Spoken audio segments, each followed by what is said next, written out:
Баршаңызға сәлем, сіздермен бірге оқырман подкасты және оның жүргізушісі мен Құдайберген Дінмұхаммед. Жалпы подкастымыздың тақырыбы қазіргі Қазақстандағы жастардың бейнесі қандай? Осы тақырып төңірегінде бүгінгі подкасттың қонағы Фараб кітапханасының әдіскері Жанар Қонайқызы. Жанар, қош келдіңіз. Жалпы көңіл күйіңіз қалай, хал жағдайыңыз қалай, бәрі жақсы ма? Рахмет сіздерге. Бүгінгі подкастқа арнайы шақырғандарыңыз үшін сіздерге алғысымды білдіремін. Жалпы біздің подкастымыздың тақырыбы жастар төңірегінде болмақ. Яғни осы жасөспірімдердің қоғамда алатын орны жайлы және жастардың қоғамға берер пайдасы жайлы сол тақырып төңірегінде бүгін әңгіме дүкен құратын боламыз. Жалпы осы жастар жөнінде өзіңіздің ойыңыз қандай? Қазіргі Қазақстандағы жастарды алатын болсақ, мен өзіммен салыстыратын болсам, қазіргі жастар ойын толық айта алады. Ешқандай қысылмайды, ұялмайды. Әке-шешесімен де ашық қарым-қатынаста сөйлесе алады. Ол бір жағынан жақсы.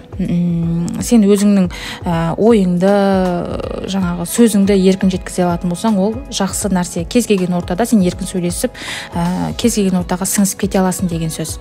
Қазіргі заманда барлығы ол телефон, интернеттің дамыған заманында жастар қазір білімді, ізденімпаз деп айтсам қателеспеймін. Жалпы сіздің ойыңызбен толықтай келісем. Қазіргі жастардың өзінің дамуына деген ынтасы өте керемет деп айталам. Яғни мен өзім сол жастар санатындағы адам ретінде өзімнің дамуыма, жеке тұлға ретінде дамуыма деген көптеген мысалы себеп болған кітаптарды оқимын.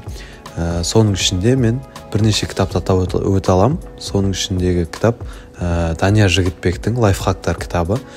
Ол жерде мен өзіме деген бірнеше инсайттарды алдым.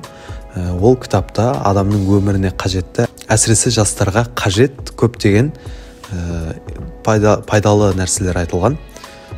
Ол жерде адам уақытты қалай үнемдеу керек, яғни қаржылай сауаттылық және басқа да көптеген пайдалы ақпараттарды сол лайфхактар кітабында жазып өткен. Осы секілді тайм менеджмент және басқа да мотивациялық кітаптарды оқығаным бар.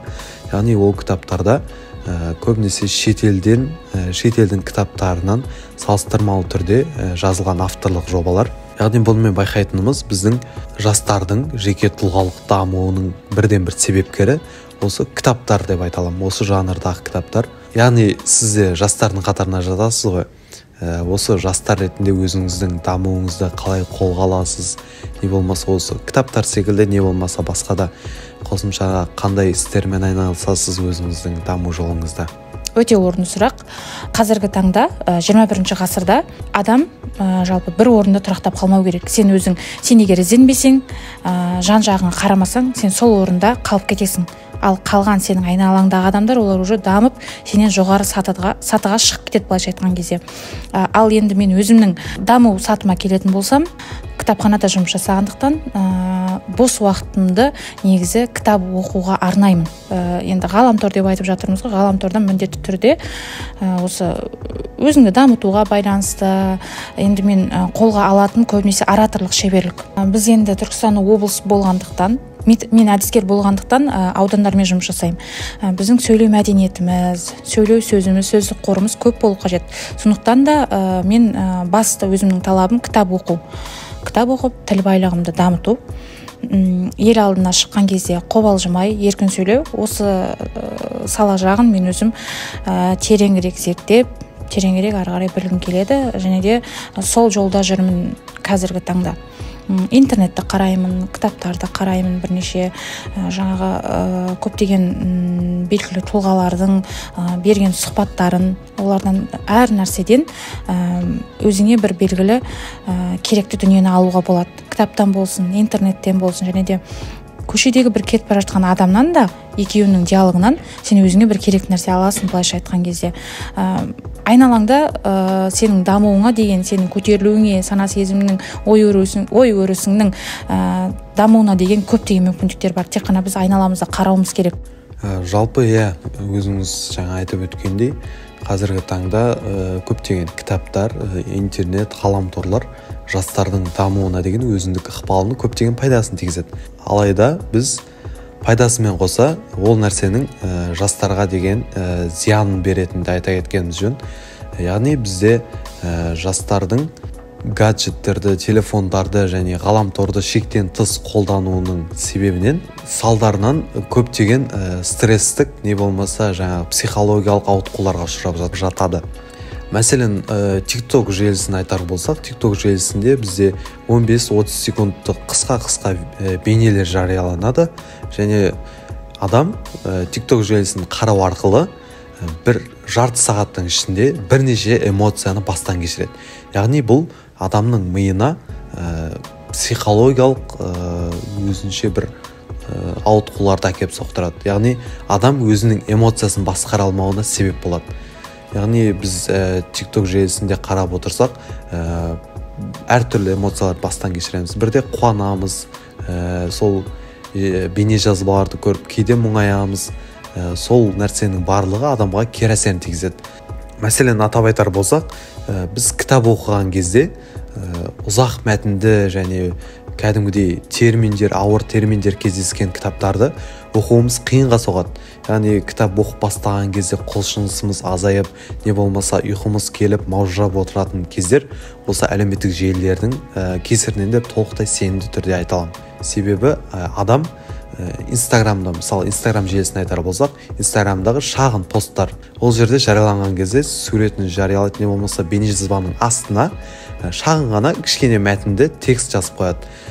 Және сол шағын тексттерді ғана оқып, жастар ұзын мәтіндерді оқуға кәдімгідей қиналып жатады. Шыдамы жетпей жатады. Яғни ол дегеніміз жастардың ішіндегі өзіндік төзімін тауысады деп айта аламыз. Сол себепті қазіргі таңда жастардың көптеген, яғни біраз бөлігі кітапты оқуға аса бір құлшыныспен қарамайды. Енді біз жаңа айтып жатырмыз, әлеуметтік желінің пайдасы да, зияны да болады. Ол зияны бұл әрине бала үшін тілінің кеш шығуы, миының дамымауы.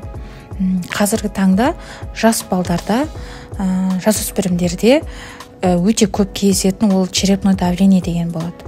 Және де балдар қазір қатты ашушаң келеді. Соның барлығы міне сол ғаламтордың, әлеуметтік желінің зияны болып табылады. Оған енді кім кінәлі дейтін болсақ, бір тараптан ғана қарай алмаймыз. Оған біріншіден ата-ана кінәлі. Ата-ана балаға дұрыс қарамағандықтан, тек қана енді жұмыстан барлығы шаршап келеді, миым тыныш болсын дейді да, сонымен балаға телефон беріп қояды. Міне бала сол арқылы өсіп жатыр. Қазір ата-ана емес, негізі телефон әлеуметтік желі ғой баланы, былайша айтқанда тәрбиелеп жатқан әлеуметтік желі баланы. Енді оның пайдасына келетін болсақ, әлеуметтік желіде қазір ақпараттардың бәрі қолжетімді. Кез келген біздің көкейімізде қандай сұрақ бар, соның барлығын әлеуметтік желіде арнайы іздейтін парақшаларға жазатын болсақ, барлығы шығып тұр. Міне сол жағынан біз уақытты да үнемдей аламыз, және де өзімізге керек ақпаратты тез таба аламыз. Пайдасын сол жағынан қарауға болады, бірақ ең бастысы жақсы мен жаманды айыра білу керек, сараптай алуымыз керек. Жалпы жауабыңызға көп рахмет. Тақырыпты толықтай аша алдық деген ойдамын. Бүгінгі подкасттың қонағы болғаныңызға көп рахмет. Осымен біздің подкастымыз өз мәресіне жетті. Аман саулықта жүздескенше. Қош сау болыңыздар.